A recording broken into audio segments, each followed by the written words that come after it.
Hello gamers.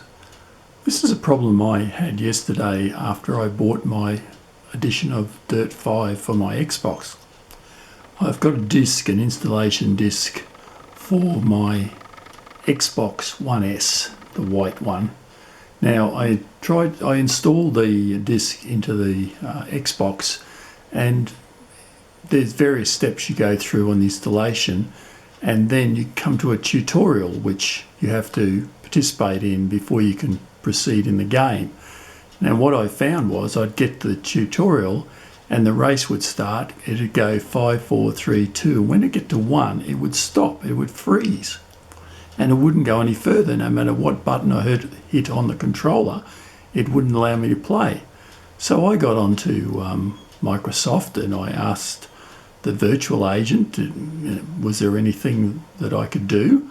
But the virtual agent couldn't answer any of my questions, so they put me on to someone in California, in the good old US of A.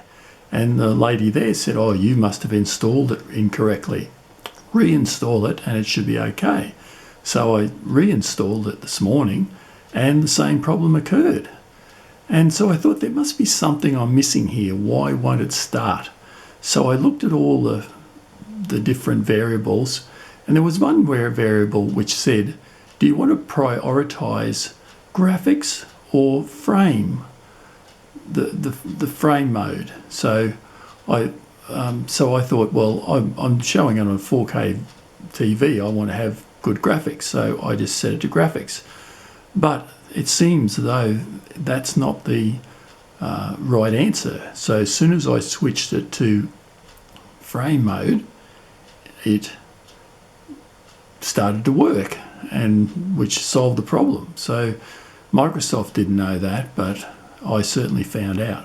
So when you're installing it, that's something to try if you end up with the same problem as I've got. Okay, thanks for listening.